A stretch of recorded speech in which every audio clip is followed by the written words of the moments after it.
Gusto mo bang hindi mabawasan ang star mo kahit araw-araw kang natatalo sa rank game? O gusto mo bang laging makuha ang role na gusto mo kapag naglalaro ka ng solo? Ito ang 3 steps na pwedeng gawin ng mga solo player para mag-rank up. Step number 1. Gamitin ang needed lane protection. Araw-araw meron kang isang star protection kapag roamer ang role na ginamit mo. So kailangan mo lang i-maximize ito. Mag-spam roam ka muna habang meron ka pang protection. Halimbawa, ang main role mo ay jungler, saka ka na mag-jungle kapag natalo ka na. Pag ginagawa ko ito, nakakatatlo pataas na star pa ako bago matalo. Tapos kapag natalo na, saka ako mag-main role. So bago naman kayo mag-roam, tuturuan ko muna kayo kung ano ang updated na ginagawa at rotation ng roamer ngayon. So kung makunat na roamer ang gamit mo at hindi yung healer, pwede mong gawin ay sumilip ka muna sa buff ng kalaban. Tapos tumulong mag-clear ng middle lane. After nito, babalik ka doon sa buff ng kalaban para sumilip ulit. Magkakagold ka kasi ulit dito kasi marereveal mo ulit yung kalaban. Pagkatapos yung mag-clear ng mid, sisilip ka ulit sa buff ng kalaban. Kahit hindi mo makuha yung jungle buff, okay lang. Basta mabisionan mo yung kalaban mo after niyang mag-buff. Ipapaliwanag ko sa inyo mamaya kung bakit.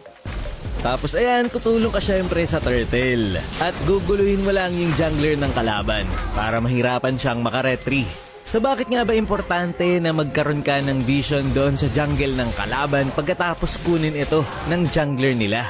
Kapag kasi nakuha na yung buff tapos nandoon ka, lalabas yung tinatawag na timer.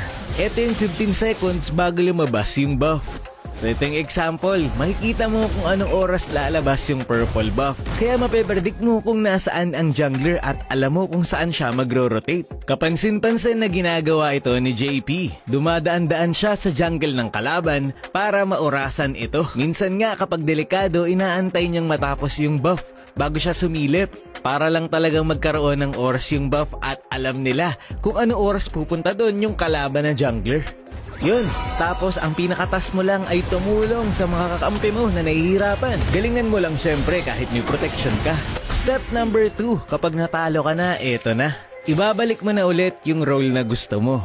So kung magaling ka at dalawa yung role na malakas ka, pwedeng yan ang ilagay mo parehas. Halimbawa, jungler at gold lane ang main role ko ngayong season. Yan ang ilalagay ko. Kapag ganyan, 50-50 ang lalabas na role. Pag ganyan, 50-50 yan na maging jungle ka at gold lane. Pero kung gusto mo talaga na i-spam ang isang role lang, ganito ang gawin mo. Ilagay mo yung pinaka nagagamit mo na role. Tapos, samahan mo ng pinaka hindi mo nagagamit na role. Halimbawa sa akin, yung mid lane ang hindi ko nagagamit ngayong season. Isasama ko yan sa